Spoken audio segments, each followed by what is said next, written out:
नमस्कार साथियों, मेरे प्यारे दोस्तों, आप लोग कैसे हैं? आशा करता हूँ ठीक होंगे। तो साथियों, आज हम आपको समास लेकर आए हैं एकदम आसान तरीके में, जिसे केवल एक बार आप लिख लेंगे, पढ़ लेंगे, जीवन भर नहीं भूलेंगे।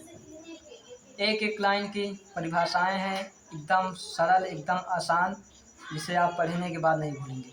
चलिए शुरू करते हैं। समास हेडिंग डालेंगे। समास क्या है?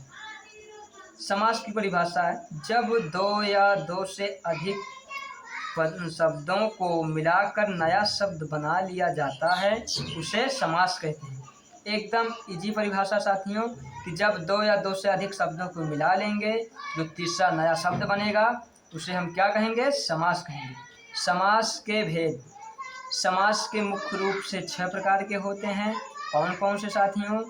पहला नंबर कर्मधारय समास, दूसरा नंबर है तत्पुरुष समास, तीसरा नंबर है द्विगु समास, चौथा नंबर बहुव्रीहि समास, पांचवा नंबर अव्ययी भाव समास, छठा नंबर है साथियों द्वंद्व समास। ये है समास के भेद। अब आगे आपको इसके भेद के पर्यायवाची वो परिभाषा बताते हैं। आइए देखते हैं। तो ये रहा साथियों कर्मधारय समास। कर्मधारय समास क्या है, इसकी परिभाषा पढ़ेंगे। कर्मधारय समास में पहला पद विशेषण तथा दूसरा पद विशेष से होता है। उदाहरण देखेंगे। समस्त पद विग्रह, ये है पहला पद, ये है दूसरा पद। नील जो है विशेषण है, दूसरा पद गगन विशेष है। तो नील गगन, इसका विग्रह करेंगे, हो जाएगा नीला है जो गगन। श्वेत कमल, श्वेत है जो कमल। नीलमणि, नीली है जो मणि। आइए दूसरा नंबर समास देखते हैं, तत्पुरुष समास।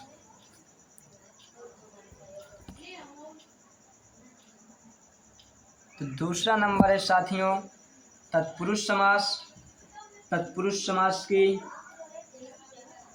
परिभाषा है, तत्पुरुष समास जिस समास का विग्रह करने पर को, का, की के लिए रा, री, रे, में, से, पे, पर आता है, उसे हम तत्पुरुष समास कहते हैं।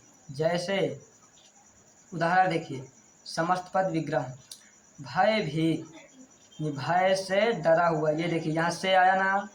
ग्रह प्रवेश, ग्रह में प्रवेश, ये देखिए बीच में आया विग्रह करने पर। राजपुत्र, राजा का पुत्र, यानी ये बीच में देखो का आया।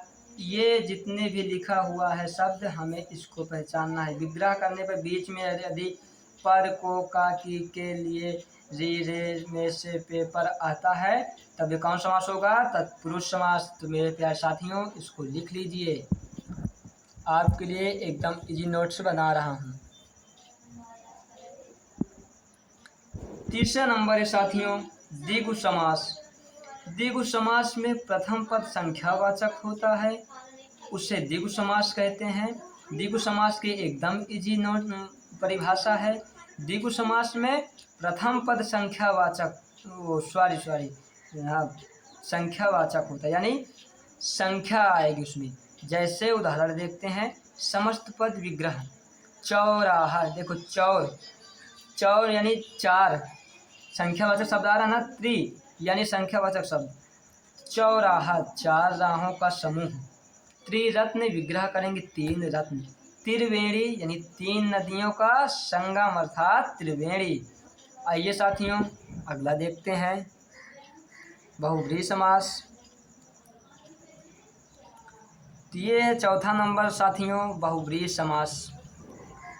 समस्त पद में आए, समस्त पद में आए दोनों पद मिलकर किसी तीसरे पद की ओर संकेत करते हैं, उसे बहुव्रीहि समास कहते हैं।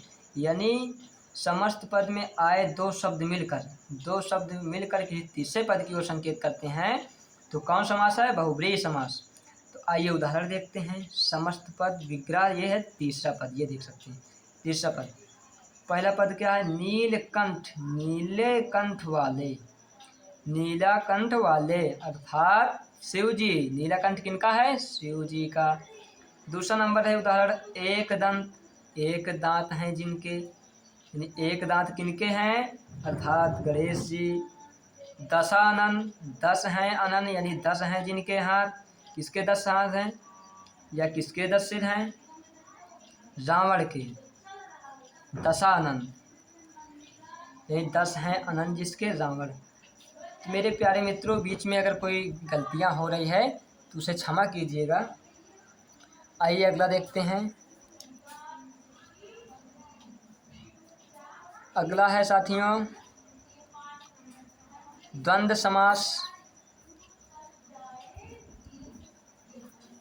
अगला साथियों द्वंद्व समास, जिस समास में योजक चिन्ह, ये देखिए योजक चिन्ह, जिस समास में योजक चिन्ह का प्रयोग हो, विग्रह करने पर और शब्द आए, उसे द्वंद्व समास कहते हैं।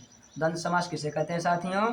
जिस समास में योजक चिन्ह आए और विग्रह करने पर और शब्द आए, उसे हम द्वंद्व समास कहते हैं। उदाहरण समस्त पद विग्रह। देखिए समस्त माता पिता, ये बीच में योजक चिन्ह आ गया, ये बीच में देख सकते हैं योजक चिन्ह। माता पिता, इसका विग्रह करेंगे क्या होगा? माता और पिता। दिन रात, दिन और रात। गुरु शिष्य, गुरु और शिष्य। ऐसे में एकदम आसान, बेहद कम समय में मैंने अपने हाथों से नोट्स बनाई है। क्लास 10, इंटर और अन्य एग्ज़ाम के लिए आप लोग इसे अपने बना सकते हैं, नोट्स लिख सकते हैं। इतनी इजी इसकी परिभाषा है जिसे आप जीवन भर नहीं भूल पाएंगे। 6वां नंबर है साथियों अव्ययी भाव समास। किसी शब्द के प्रारंभ में उपसर्ग जुड़ा हो, शब्द की शुरुआत में आ, बड़ा आ, अन, यथा, प्रति, प्र, भर हो, उसे अव्ययी भाव समास कहते हैं। उदाहरण देख सकते हैं। समस्त पद विग्रह, यथाशक्ति, शक्ति के अनुसार, बेखटके, बिना खटका के। यानी कि किसी शब्द में उपसर्ग आ जाए, जैसे आगे आ जुड़ जाए या बड़ा आ या अन आ जाए, यथा, प्रति, प्र, भर, ऐसे करके अनेक उपसर्ग आ सकते हैं। आपको उपसर्ग देखना है। यदि उपसर्ग किसी शब्द में है तो तुरंत आपको ध्यान में रखना है कि यह अव्ययी भाव समास है। तो साथियों, उम्मीद करता हूँ कि आप लोगों को बहुत अच्छे से समास समझ में आ गया होगा। एकदम इजी नोट्स है, एकदम इजी परिभाषा है जिसे आप लोग अपने नोट्स में लिख सकते हैं, बना सकते हैं। और आपको कैसी वीडियो चाहिए, आपको कैसी लग रही है, वीडियो में कमेंट कीजिए, लाइक कीजिए, चैनल को सब्सक्राइब कीजिए और शेयर कीजिए। धन्यवाद।